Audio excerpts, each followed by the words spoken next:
Hello again and welcome to another Articulate Outburst podcast. What, another one, I hear you say? But yes, welcome to the weekly Articulate Outburst podcast. It's going to be weekly, getting quite a bit of traction now. Somebody once said you got to do over 500 hours to make any kind of impact. Needless to say, we're on the lower slope still, but we still have quite a lot of music to play, quite a lot to discuss. Obviously we're a political band. We talk about not the kind of dross that you find in the kind of slip in the streets of number 10, but where real power lies, where real decisions are made, and obviously we're continuing in that vein. So obviously I've got quite a lot of flack over the last few days, last few weeks should I say, from people who are completely getting the wrong end of the stick of the lyrics and looking at it from a two-dimensional point of view, and obviously we're 3 to 4 dimensional. We don't just see things on the plane that's presented to you by the political class and the mainstream media. We are big outside the box thinkers. We see the world as once the veil, I think I mentioned it in the last podcast, once you see through the veil, then you can't see things any other way, and everything that you see locally on local news or national news, you can see where it's trickled down from. And so today I wanted to kind of do my structure of power. There's my structure of power. So I just wanted to talk about this. So real power, obviously we vote people in. The way I see democracy is if a child's going to playgroup and the child doesn't want to go to playgroup, so you tell the child that they have a choice and they can wear their red shirt or their blue shirt to go to playgroup, and the child, thinking that they then have a choice in what they're going to end up doing, picks either the blue or the red shirt. They're still going to playgroup. The parent has averted disaster, but the play was always, you're going to playgroup. That to me is what democracy is. Whether it's red, whether it's blue, whether it's green, whether it's pink, the scene is set, the future has already been set. To a certain extent it's been robbed of us. We no longer get to pick. We just get to pick the pilot of a plane that's destination's already been preset, and a lot of people kind of can't grasp this, and it's very difficult to get across unless you kind of spend hours and hours and hours on YouTube studying it. So I thought I'd break it down. And obviously when I'm writing songs like Sandstorm, keeping everybody confused, and other stuff, then you can kind of see where I draw a lot of my inspiration from for these songs. So briefly, and I believe probably this may be several streams, but for the moment that we're in, let's talk about the money power, the bank if you like, the people that hold all the cash. And most people won't know, but there's certain investment houses which will be pretty much involved in every single stock exchange across the world, holding trillions in assets between them, and that's State Street, BlackRock, Vanguard, and there are a couple of others. And you can play a game if you like of picking any company you like, and they'll have their fingerprints in there, either with a stock holding or some other share option. And when you kind of see that the HR departments of those companies are acting in a certain way, and I worked for a PLC back in the 90s, and you could see there was a definite change in tone from HR. It wasn't about what your capabilities were, it was how you felt. And all of a sudden, at the time we were just thinking that this is the modern world, this is the way it's going, but actually it's top-down stuff. This is for more nefarious reasons, but we'll go along the journey anyway. So what that then does is, if, for example, I've got my own, let's call it the band, and we've got 1,000 shares out there, and if BlackRock have got 500 of them, State Stream have got another 100, then I'm no longer calling the shots on that company, am I?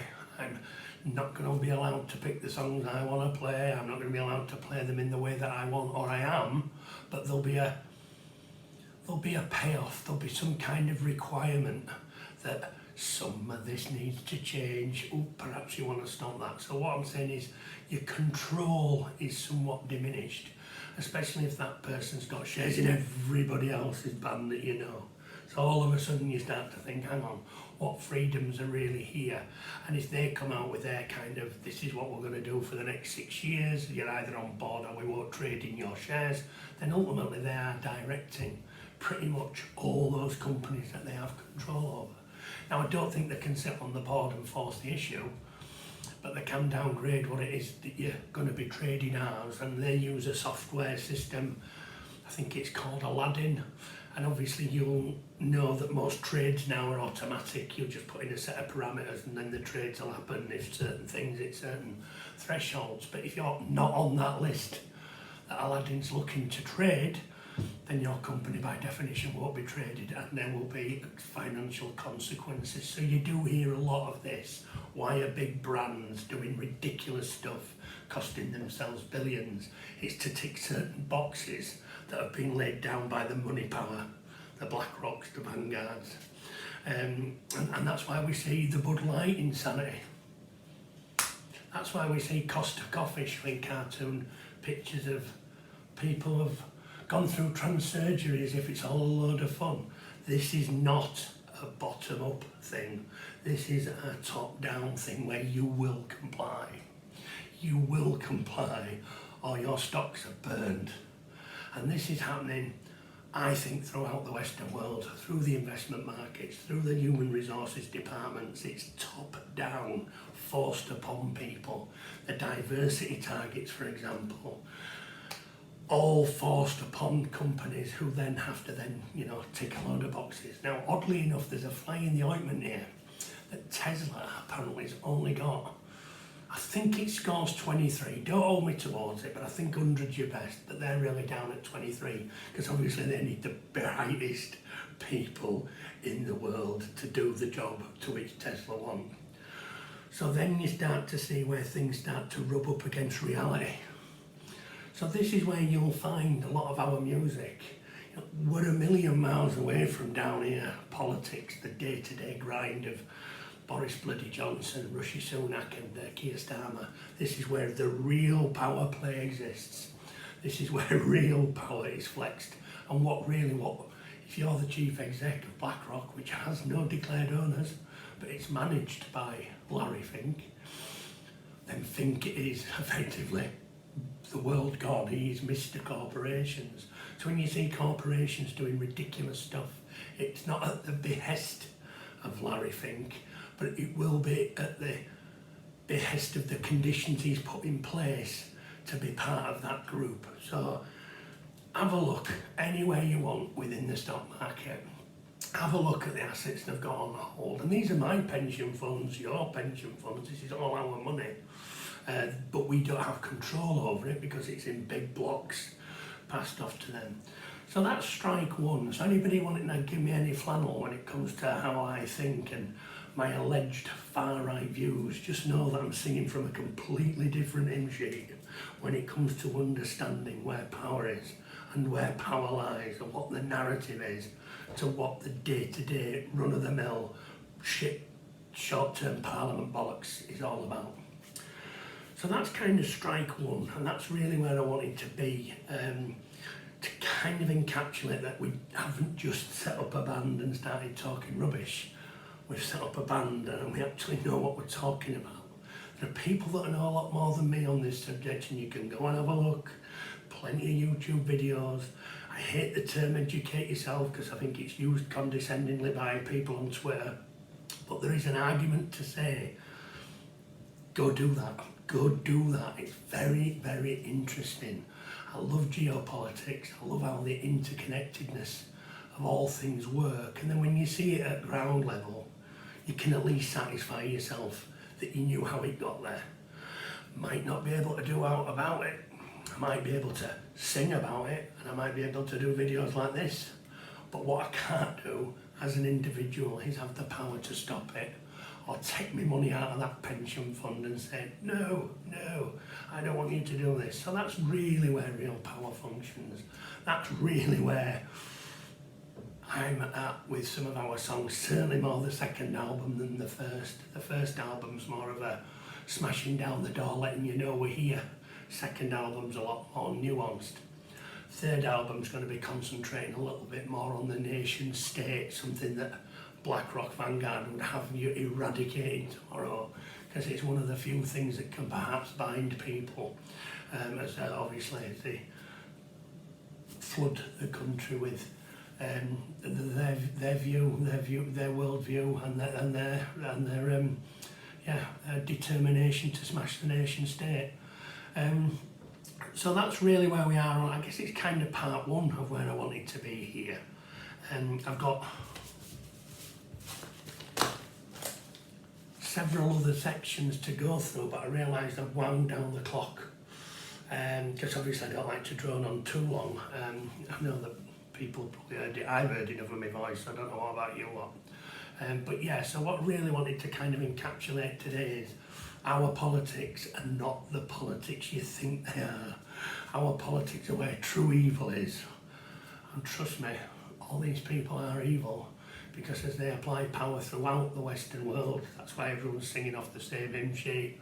That's why the same rules in America are affecting us, affecting the EU, Australia, New Zealand. You can actually see this manifesting itself. Whichever party you put into power, this is still going to happen. Whoever you vote for, still going to happen. What has kind of changed a little bit in my lifetime, or more reasonably, is how it's got down to local government level, such as this ULEZ scheme that's in London now, obviously to make sure you don't go nowhere, to keep you in your box, and all these town centres now, mine particularly Leeds, no point taking a car, best off getting a taxi and then getting a taxi back out, because there's so many fines and there's so many traps that you have to kind of think twice before you go down any street. In the old days it were a no entry sign and it'd say underneath except buses. Now it's a blue sign. You haven't really got time to read it before you through it, because they want the money. So there's a war on the motorist at local level. So yeah, the ULEZ expansion scheme, this ultra clean air, I mean London's doomed really, we can't, because if you just go into a London subway, the air quality is about 10 times worse than it is above ground. It's telling cars now. the complete contradiction of the two. So in addition to the money powers I've been on about, it has trickled down to local government levels. Your local supermarkets will be tasked with a certain criteria of people that should be working there, people that, you know, fill a certain category. The one that's maybe not the best for the job is now being sidelined. So how this has come down from, like, you imagine top down, you understand international finance pretty much like this, but it's actually trickling down to our level, to day-to-day levels. And you can see it manifest itself through the councils. They've got that green agenda gene. They're pushing big finances, wants and needs at our level. And that's really it, you know, what can I say? So when people get on at me about what kind of this, that and the other we are, because we're trying to be apolitical, and we are, our targets are people like BlackRock, Vanguard, State Street, and all the other ones, and they all kind of interlock, and they kind of, although nobody owns them, can you believe that? Exerting so much power and nobody owns them. Yeah. That's one of the kind of, so that's the money power. That's where I think everything lies, from where things are being directed, from the top, from our money as well, through the corporations, through the HR departments, and obviously through the marketing of said products, which is why some companies, I mean, I hate the term go woke, go broke. These companies aren't bothered about that. The short-term pain of Bud Light, that's ticking those boxes for investment. It will come back. None of this will matter. None of this will matter in the greater scheme of things. Nobody's going to have got sacked. A few people might have been moved away, but this is coming down the tubes whether you like it or not. And although that Bud Light might be on the news at the moment, people boycotting the brand, it'll be a blip in the ocean in 10 years' time. These Anheuser-Busch will come back. They're not the world's largest, well, second largest brewer now, but they're not the world's second largest brewer for no reason. So there we are. So that's part one on the how the world works, or should I say, who runs the world. So that's part one, I think, on who runs the world. Part two will be the NGOs, the Blair Foundation, George Soros, and other bad actor characters. Then there'll be maybe another on the institutions such as Home Office, Foreign Office. You know, whoever comes into power, they're not going to do what you want them to do. The die is cast. So the institutions are known. And then I think we've got the kind of the global players, the WHO, the WEF, the United Nations, NATO, and all these other groups that are no longer what they're set out to be. And that's the kind of the three parts of the middle section. And then it'll trickle down to, you know, European Union and then member states. But that's where we're at. So that's where we're coming from as a punk band. Again, we are for the here and now. I don't think there's anybody in political music that's got the finger on the pulse as much as us. And thanks very much again for listening. If you could ring the bell, please subscribe. Try to get me subscribers up.